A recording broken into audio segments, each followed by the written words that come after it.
വെംബ്ലിയിൽ UEFA champions league football ഫൈനലിൽ 15ാം European കിരീടം ചൂടിയ Real Madrid team ദൈവ തിരുസന്നിധിയിൽ നന്ദി പറയുവാനെത്തി.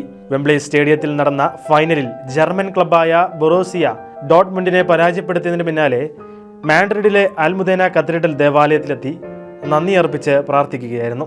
ശനിയാഴ്ച കിരീട നേട്ടം സ്വന്തമാക്കിയ ടീം കഴിഞ്ഞ ദിനം റയൽ മാഡ്രിഡ് ടീം ഒഫീഷ്യൽസിനൊപ്പമാണ് ദേവാലയത്തിലെത്തിയത്. ടീമിനെ മാഡ്രിഡ് ആർച്ച് ബിഷപ്പ് കർദിനാൾ ജോസ് കോബോ കത്തീഡ്രലിൽ സ്വീകരിച്ചു.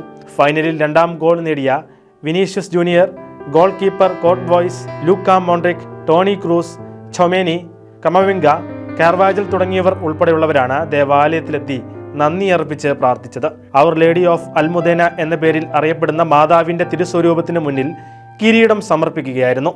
ടീമിനെ അഭിനന്ദനം അറിയിക്കുകയാണെന്നും മാഡ്രിഡിന്റെ രക്ഷാധികാരിയായ അൽമുദേനയിലെ കന്യകയുടെ മേലങ്കിയിൽ നിങ്ങൾ പ്രതിഷ്ഠിക്കുകയാണെന്നും ഒരു നല്ല അമ്മയെപ്പോലെ അവൾ തൻ്റെ പൈതങ്ങൾക്കും വിശ്വാസികൾക്കും അവിശ്വാസികൾക്കും വേണ്ടി മാധ്യസ്ഥം വഹിക്കുകയാണെന്നും ആർച്ച് ബിഷപ്പ് പറഞ്ഞു. ദൈവമാതാവ് ഈ കിരീടത്തെ സ്വാഗതം ചെയ്യുന്നു. എല്ലാവർക്കും നല്ല പ്രകടനം തുടരാൻ ദൈവമാതാവിൻ്റെ മധ്യസ്ഥം സഹായകരമായി മാറട്ടെ എന്നും ബിഷപ്പ് ആശംസിച്ചു. ഇതാദ്യമായല്ല റയൽ മാഡ്രിഡ് ടീം അൽമുദേനയിലെ മരിയൻ സന്നിധിയിൽ നന്ദി അർപ്പിക്കാനെത്തുന്നത്. 2018-ലും 2022-ലും ലിവർപൂളിനെ തോൽപ്പിച്ച് ജേതാക്കളായപ്പോഴും ടീം ദേവാലയത്തിലെത്തി നന്ദി അർപ്പിച്ച് പ്രാർത്ഥിച്ചിരുന്നു.